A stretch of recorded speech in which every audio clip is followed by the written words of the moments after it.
I made choices in my life. I made sacrifices for being a writer and for teaching and for living the kind of life I lived, not as conventional as some people. So there is pleasure in leading students to that moment where they see something that they didn't see before. They'll read a story and they'll think they understood it, and then we start talking about it more and we start asking more questions. Oh wow, there are all these other layers to it. And that's really exciting because I always think if you can start to analyze characters and understand things about being human in this particular situation and start to kind of read people, you're going to be able to read them in life too. And I like for people to kind of cultivate empathy and understanding, even if it's not an experience that they had. There's always certain things that they can recognize, you know.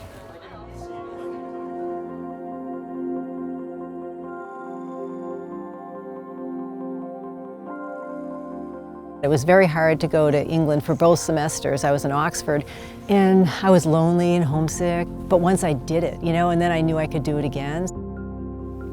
19 and no email, no instant message, no chat, no nothing but a lumpy twin bed I sat on alone in gray and damp England circa 1981, which means you might not have been even a pixel in your mother's womb, not even one letter on a tiny screen, and I was crying on a bed because I felt it.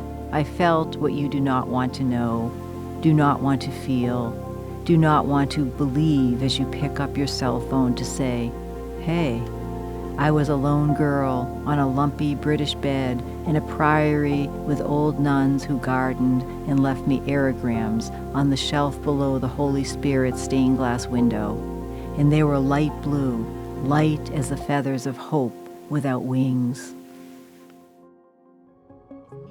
One of my students once said to me, I still remember how you used to say when you'd read the beginning and say, so what? Is this really something worth putting forward and exploring? You have to care about it too, you know?